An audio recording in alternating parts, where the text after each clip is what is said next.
Welcome to the Deep Dive. Today we're tackling a really fascinating question from a listener that sort of sits at the crossroads of biology, history, and even modern dating. The question is, how effective has being extremely smart actually been as an attractive trait for men, across history and even now? Is being a genius really the ultimate aphrodisiac? It's a classic question, and the sources we've looked at give us a fantastic roadmap. We've pulled from evolutionary psychology, some really deep historical accounts of, philosophers, statesmen, all the big thinkers, yeah. And we've even got recent studies on modern mating markets. So our mission for this deep dive is to look at not just if intellect is attractive, but I guess how you even show it off. Exactly. And how does it stack up against, the obvious things like physical appearance or money in the whole game of choosing a partner? Okay, so what's the initial take from the sources? Well, the initial framing is that while attraction is, of course, super complex and personal, intelligence seems to be this universally appealing thing. Because it signals what? Competence? Competence, exactly. It's a promise of stability, of good problem-solving skills, and at the end of the day, a safer, more prosperous future for a partner and their kids. All right, let's unpack that, maybe starting way back.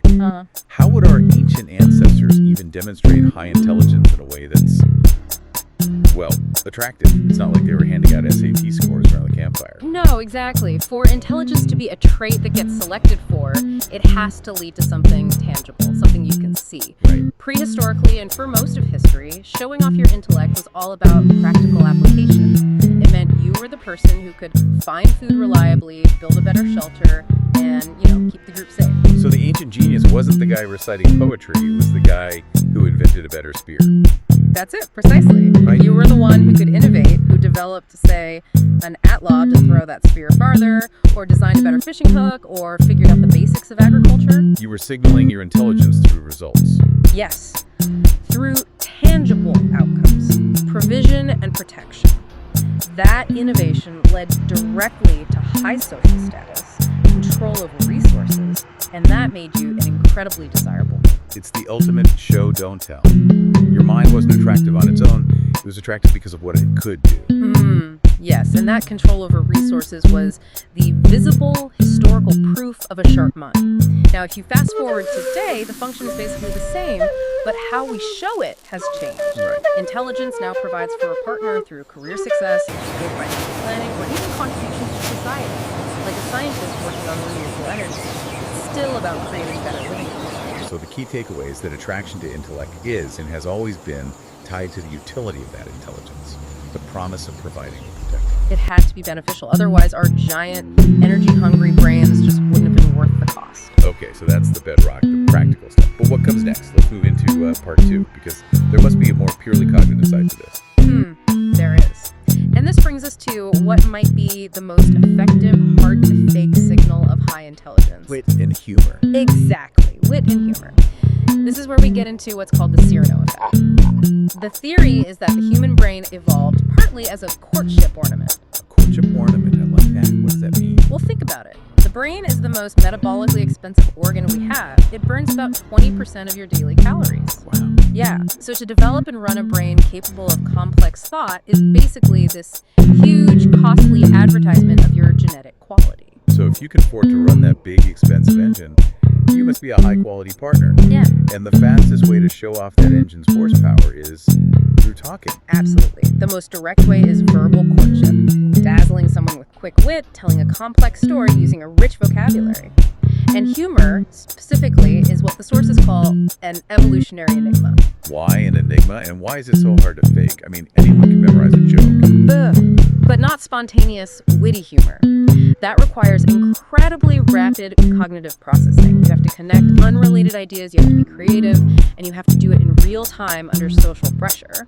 Okay, fair point. If you can consistently be funny, genuinely witty, you're showing off a very fast, very efficient mind. And studies consistently show that women value humor production in men. The ability to actually make the joke. Yes, they value that significantly more than men value it in women. Which brings us to a perfect historical example. Benjamin Franklin.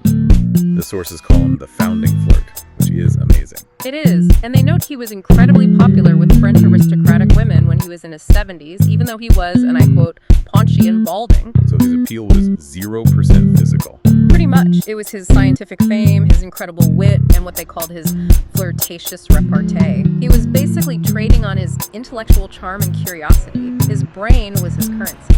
But hold on, couldn't that just be power?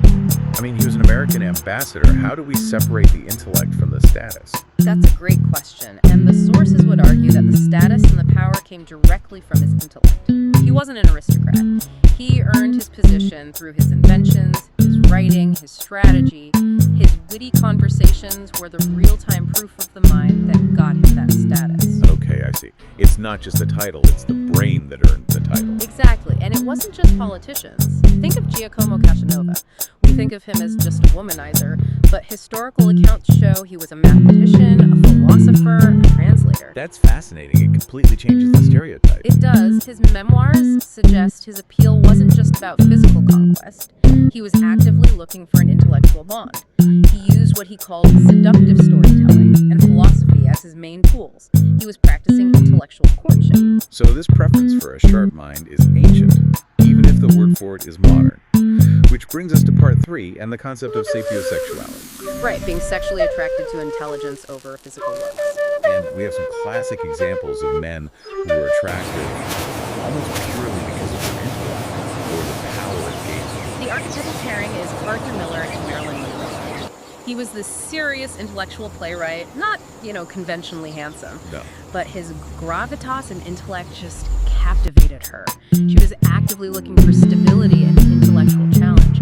She knew her beauty was temporary, but his mind offered something lasting. And then you have the political angle with Henry Kissinger. He's famous for that quote, "Power is the ultimate aphrodisiac." And the sources really interpret that through the lens of intellect. Kissinger's appeal was his raw cognitive power, his ability to process huge amounts of information, to strategize, to dominate negotiations.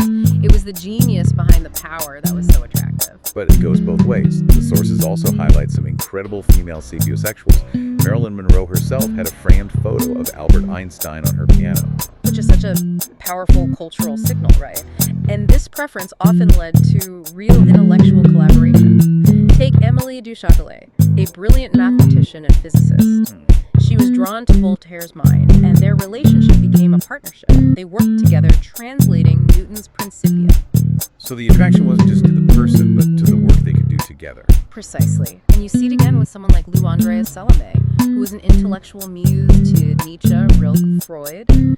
She challenged these giants. She wasn't just an admirer, she was a participant. And you can't talk about this without mentioning Simone de Beauvoir and Jean-Paul Sartre. Their whole partnership was basically an intellectual pact. It was. Their lifelong open relationship was founded on what they called mutual intellectual attraction. The philosophy and the writing came first, before any traditional idea of romance. We should also mention that little historical footnote about Voltaire and Ninon de L'Enclos. Oh, right. It's a great little story. When Voltaire was just a boy, she was this brilliant salon hostess, and she was so impressed by his precocity, his child genius mind, that she left him money in her will just for him to buy books. It wasn't romantic, but it shows that recognition of raw intellectual potential. Exactly. Just the sheer admiration for a brilliant mind, even in a child. Okay, so if practicality and wit get them interested, what makes them stay? This seems to be the focus of part 4. The promise of growth. The growth factor. It is. The sources stress this. Initial attraction is one thing, but long-term satisfaction is often about how that intelligence is used within the partnership. So somebody who challenges you and helps you grow. Exactly. That signals a supportive, enriching future. That desire for personal growth is a powerful long-term attractor. A great example of this is Virginia and Leonard Woolf. He was incredibly smart, but also steady and supportive.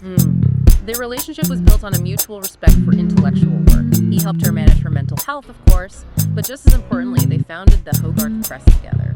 Which gave her an outlet. A structured, intellectual outlet that let her genius flourish. It was intellectual collaboration powered by his practical intelligence support. And this isn't just a Western idea. Right. You see it in global figures, too. Look at someone like Nelson Mandela. His strategic mind, his political philosophy, that was a core part of his appeal. And his later marriage to Graça Machel. Absolutely. It was a partnership based on shared values, intellectual companionship, a shared vision for building nations, a partnership of equals. Or even Frida Kahlo and Diego Rivera.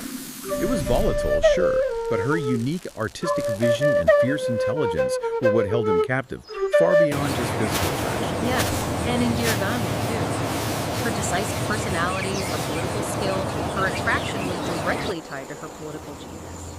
For all these figures, attraction was complex, but it was tied to influence, stability, and that capacity to inspire growth. Okay, let's bring this all together for part 5 and look at the modern dating market. If intelligence is so valuable, how does it play against the other big one? Physical attraction. The sources often frame it as a kind of exchange, a trade-off. Physical attraction is a cue for good genes, health, fertility. Okay. Intellect signals resource acquisition, problem solving, social status. So you're essentially trading your assets. So the idea is if you're maybe lacking in the looks department, you'd better have a surplus of smarts or status to balance the scales. That's the logic of the social exchange model, yeah. People tend to pair up based on a roughly similar overall mate value, even if the individual parts are different. But then there's the other theory, assortative mating, the likes attract idea. Right. Which suggests that instead of trading, people just look for partners who are similar to them. Highly intelligent people often seek out other highly intelligent people, regardless of looks or status. Both models really just confirm that smarts are a key asset. But here's the crucial thing. The sources really hammer home for long-term success. Looks and smarts get you in the door, but it's the core personality traits that matter. That's the anchor. Consistently, people want warmth, trustworthiness, which is, kindness, empathy, honesty, and conscientiousness, emotional stability, And shared goals. above all else.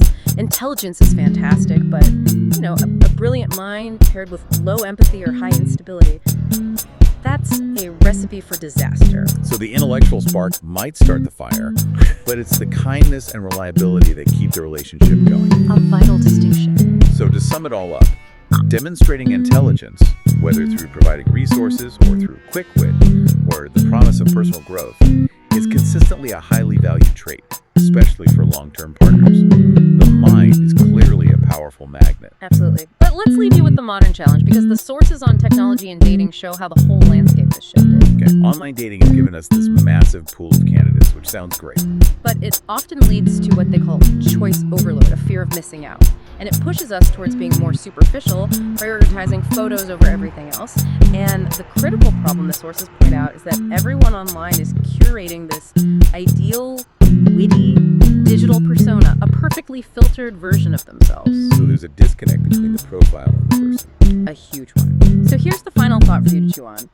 If intelligence is most effectively demonstrated through those hard-to-fake signals, like real-time humor and spontaneous, stimulating conversation. Things that require your brain to work on the spot. Exactly. How reliably can you actually assess a potential partner's true intellect when all communication is filtered, edited, and delayed behind a screen? Are you filtering for genuine smarts and wit, or are you just filtering for a really well-written profile? The question of authenticity versus performance. Something to think about. Definitely. That's it for this deep dive.